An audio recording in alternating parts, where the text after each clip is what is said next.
दुई दिन धरी गोवर्धन मठ पुरी पीठर भागवत भवन में पीठ परिषद अंतर्गत आदित्य बाहिनी और आनंद बाहिनी प्रादेशिक स्तरीय कार्यकारिणी अनुष्ठित हो जाइछि। आदित्य बाहिनी ओडिशा प्रांतर साधारण संपादक श्री कुमार सत्यजित बेजंक सूचना अनुसार ओडिशा राज्यर प्रातः 23टी जिलार कार्यकर्ता एवं पदाधिकारी समूह कार्यकारिणी रे भाग निछथि। राज्य उपसभापति रघुनाथ महंती संयोजन में दुईदिनिया राज्य कार्यकारिणी रे अनेक गुरुत्वपूर्ण प्रसंग रे आलोचना करा जाई आगामी दिन में कराजिबा पई सर्वसम्मतिक्रमे प्रस्ताव पारित करा जाइछि। 8 तारिख शनिवार संध्यारे राज्यर कार्यकर्ता मानंकु पुरी शाखा तरफ स्वागत करा जाइथिला एवं कार्यकर्ता मानकर नाम पंजीकरण मध्य करा जाई परिचय होइथिला। पूज्य जगतगुरु पुरी पीठाधीश शंकराचार्य महाभागंकर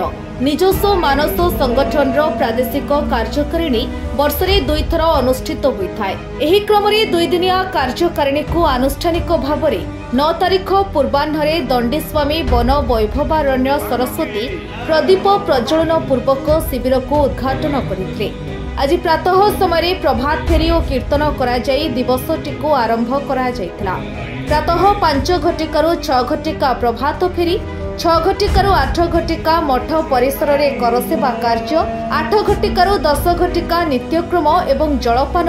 10 घटिकारु कार्यकारिणी बैठक आरंभ होइथिला। राज्य सभापति पंडित मातृप्रसाद मिश्रଙ୍କ अध्यक्षतारे प्रदीप प्रज्वलन एवं संगठनर पताका उत्तोलन पर राज्य उपसभापति रघुनाथ महंत स्वागत भाषण एवं पदाधिकारी मानकर परिचय प्रदान करथिले। परे ब्रह्मचारी कैलाशजी गोवर्धन पीठ एवं गुरु परंपरा विषय मार्गदर्शन करबा परे राज्य अध्यक्ष पंडित मातृप्रसाद मिश्र महाभाग कार्यकर्तांकर चयन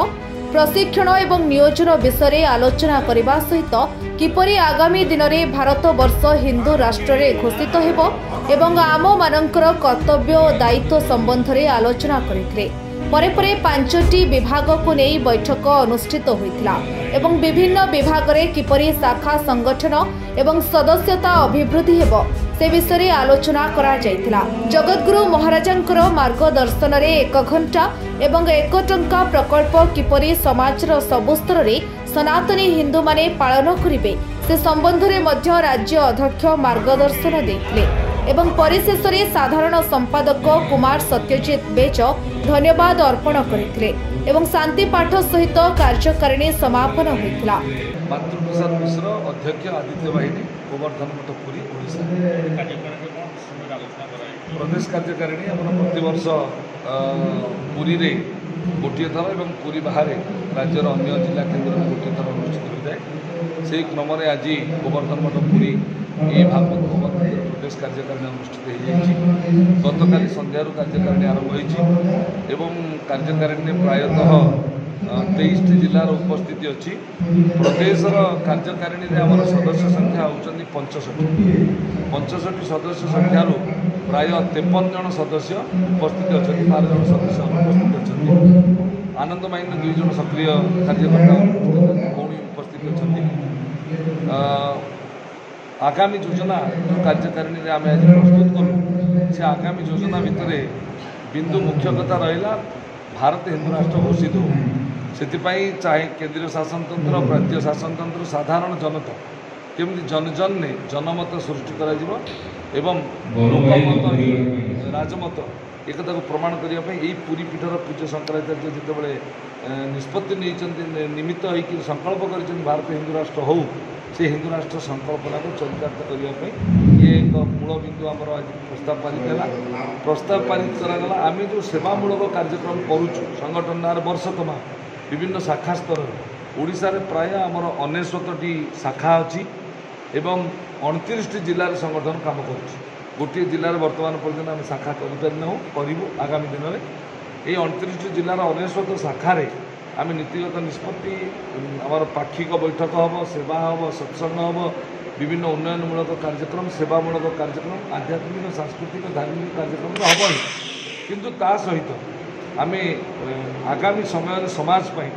वृक्षरोपण को गुरुत्व दौचु रक्तदान शिविर को गुरुत्व दौचु विभिन्न समय विकास ना रे समाज को जो भाई दोहन कर समस्ते मुक्त रहतु भौतिक लौकिक जीवन व्यवस्था अंतर होकर समस्ते आध्यात्मिकता प्रति समस्त मन में गोटे जागरूकता आसू महाप्रभु जगन्नाथ और जगतगुरु ये जो गुरुपीठ प्रति लोकंर आस्था और अपनत्व हो